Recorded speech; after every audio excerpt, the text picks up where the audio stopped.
Hi, this is Patriot Station, and today we're bringing you day 301. We're still trying to catch up with the streams after the Christmas vacation. This original one aired on December 21st, and it already accrued about 1.3 million views. So, without further ado, enjoy.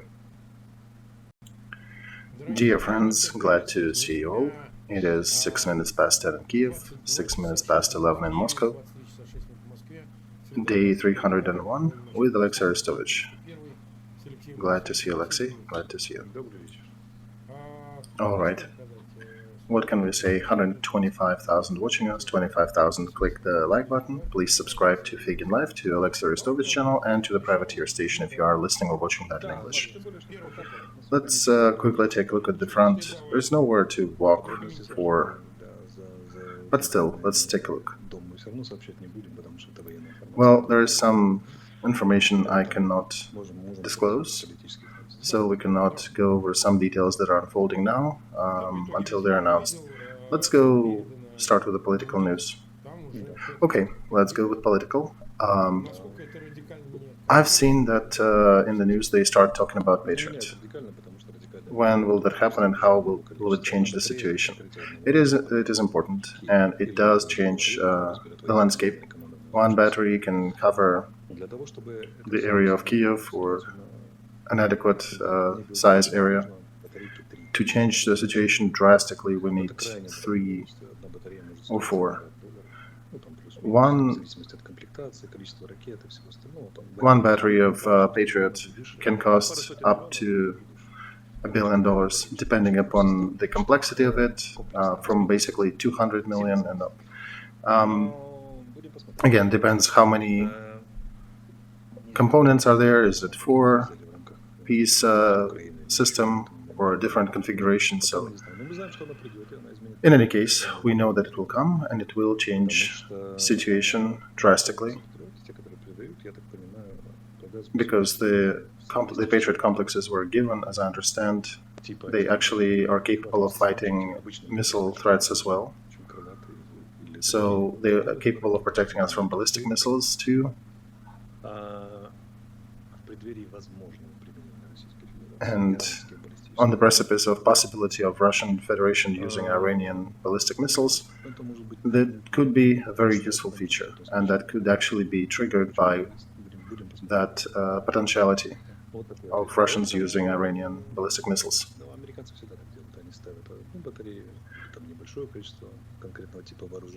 And that's kind of a usual modus operandi for America.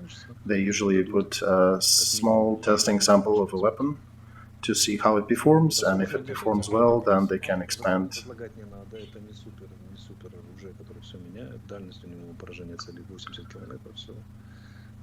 So,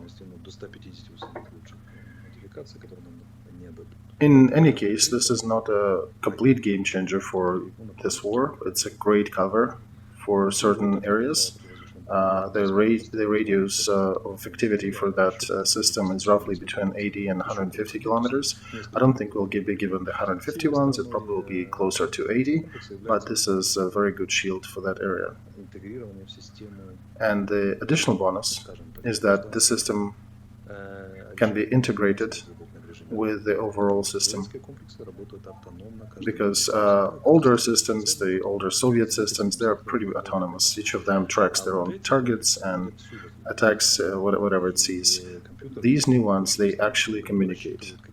They trace what they see, they transfer that data to other Western compatible systems that they can be integrated with, to NASAMS and Iris-Ts, and that increases the intellectual component of the overall protection system. And that makes one battery much harder and much richer than just one system. It actually reinforces the overall integrated system. And that's how the modern intellect-rich weapons are being built and designed. So it is not too crazy much, but this is definitely not a little piece, not a little element.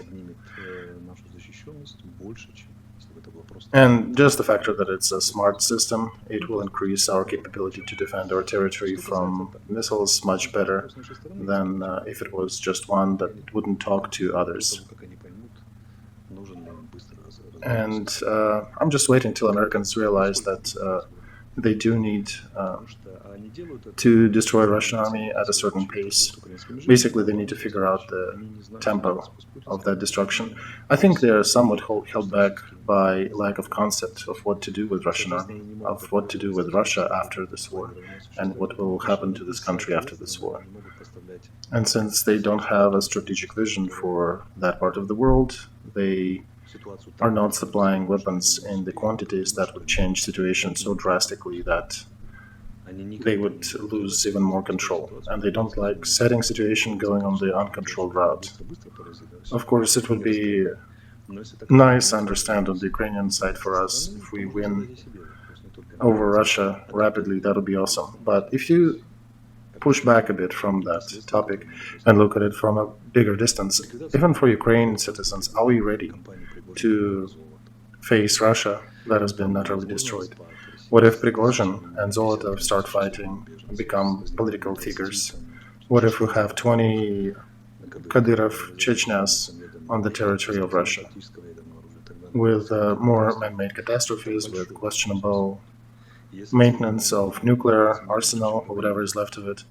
So if your goal is to create a better peace, a better world after the war, then the rapid destruction, rapid defeat of Russia may bring you different goal, different result. So you may need to think things through and figure out a proper tactic, proper strategy. And that's why the West is consulting a lot. That's why Zelenskyy is discussing a lot of issues with the West. They're looking for possible positive scenarios, because you do need to highlight your path forward, and they're essentially right now trying to minimize the negative parts, and that is blow up of the conflict turning into bigger warfare. So they're trying to keep it within the ranks of Russia-Ukraine war. And that's the current strategy, but they're looking for ways, they're looking for the future. And remember when we started, it said you won't get anything. Patriot, forget about that, never. And of course, now we already are looking to have Patriots soon, and I think we'll have tanks and planes and many other pieces of equipment eventually. It's just a matter of time. By the way, another interesting parallel, today is the day when Churchill also it's the day of the year when Churchill was giving an address in American Congress, and today it's Zelenskyy doing it. So it's an interesting historic parallel. There are a lot of interesting details, though, that I can address that cannot not make us happy. 150,000 shells for for several Ukrainian tank brigades. So this is very important. Tanks carry out an important part of load of the field artillery, especially when they're shooting from closed positions. And our tanks are actively used in counter-battery fire. And they're the equipment that is being used actively where we don't have artillery sets. We use tanks. Whenever it gets really hairy, then the tanks really carry out that load. 100,000 shells for tanks, that's awesome. 50,000 ammo for Grad systems, which are Russian MLRS. So I have a question. Where did they find so many ammo to the old Russian military, equipment? I don't know, but this cannot not make me happy. And that's good, because the core of our artillery is still our old Soviet artillery systems. And the fact that Americans found both artillery shells and MLRS shells compatible or built for the Russian equipment. This is great. The fact that they found some stash somewhere to transfer that to us, that's amazing. 500 guided munitions. That's another great news because that's roughly will be 450 hit targets. 37 armored vehicles Kugors, 120 Humvees. You can actually make a brigade, motorized brigade. That's enough for one brigade worth of machines. So it's good. It definitely boosts us.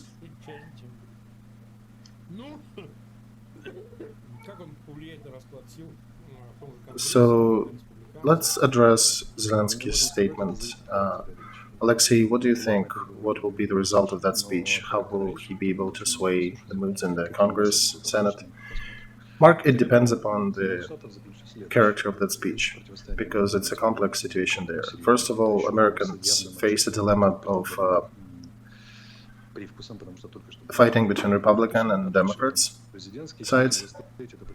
They recently had won elections, and then there's the next cycle of set off now. Then also within parties there is a lot of bickering. There is significant, like on the Republican side, there is significant fighting or groups between DeSantis and Trump. And then there is also the fringe groups in both parties, in the left and the right, which are about 25% total.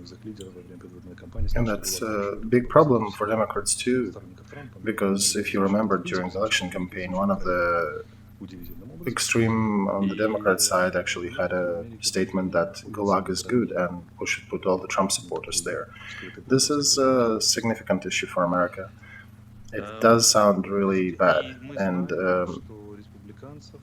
America is in sort of a cold civil war, teetering on the brink of it.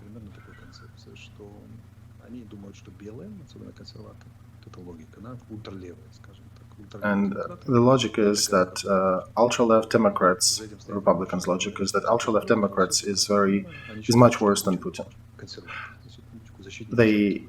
Their philosophy, their view is that Putin is sort of a conservative figure, and the fringe left is trying to destroy even more than Putin does. So President Zelenskyy actually will have to solve a complex task in his speech to explain that the real conservatives are the ones who are defending the the long-established values, while Putin is definitely a simpler character who has no philosophic or religious background behind him. He has a more simplified mafia and criminal background. He's nothing to do with Protestant culture, with any sort of conservatism. That his current Russian system is literally a criminal system with some sprinkles of Orthodox Christianity over it.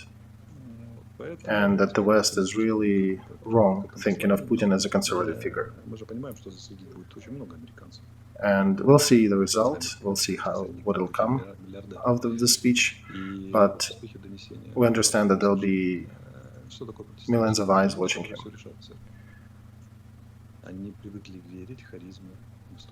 And, in generally Protestant community, that would be people looking at what he says, how he says, what is his charisma, can he be believed.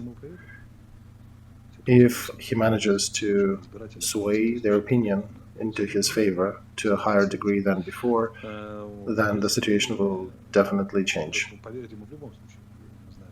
And I know he is capable. We know how fiery his speeches can be, but the question will be to what degree, and we'll see how effective that speech, what will be the result of it. Okay, we have over 270,000 watching us. I understand, Olexiy, he's going to visit other countries, London, Germany. I don't know, Mark, and I cannot discuss his route because he's a president of the country in war. It is just not proper to discuss his routes, but we can say that many publications do mention that. And from the point of view of logic, this is rather logical, that if you found some time to travel and to make statements abroad, might as well use that window when the situation is difficult but under control, talking about Bakhmut, before that possible next strategic offensive that Russia is preparing. It's probably a good time to go and consult, especially if we're talking about Britain, Germany, France, states. Another important point here, Mark, is that he was going to show another view of the future of the world. And he was denied to have that address before the final at the World Cup. But his offer is to create another summit and to look for more ways, new ways to define world security system. Because our current security system absolutely failed. And we do have, he has 10-point offer, suggestion for that system. And this is a very important aspect. This is a very important element of building the future. Many people do not give enough weight to that. But I want to highlight that neither Putin, nor Chinese, nor Americans have a coherent, logical, smooth picture of the future that would be desirable. Chinese, to a degree, offer a digital cradle, which kind of reminds me of a digital cage. So that's nothing new.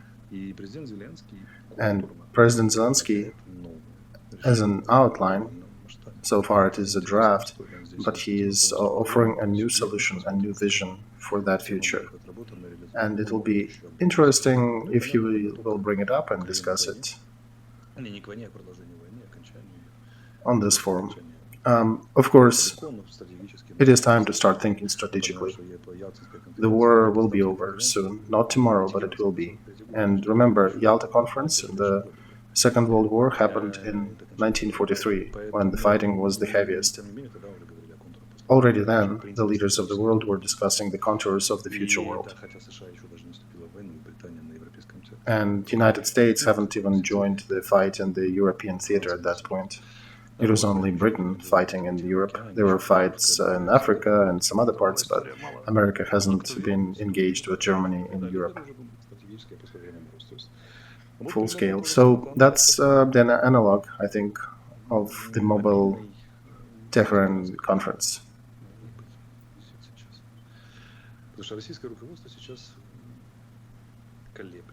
Because Russian leadership is now undecided about 200,000 that they have mobilized. Because on one hand, it seems a big figure.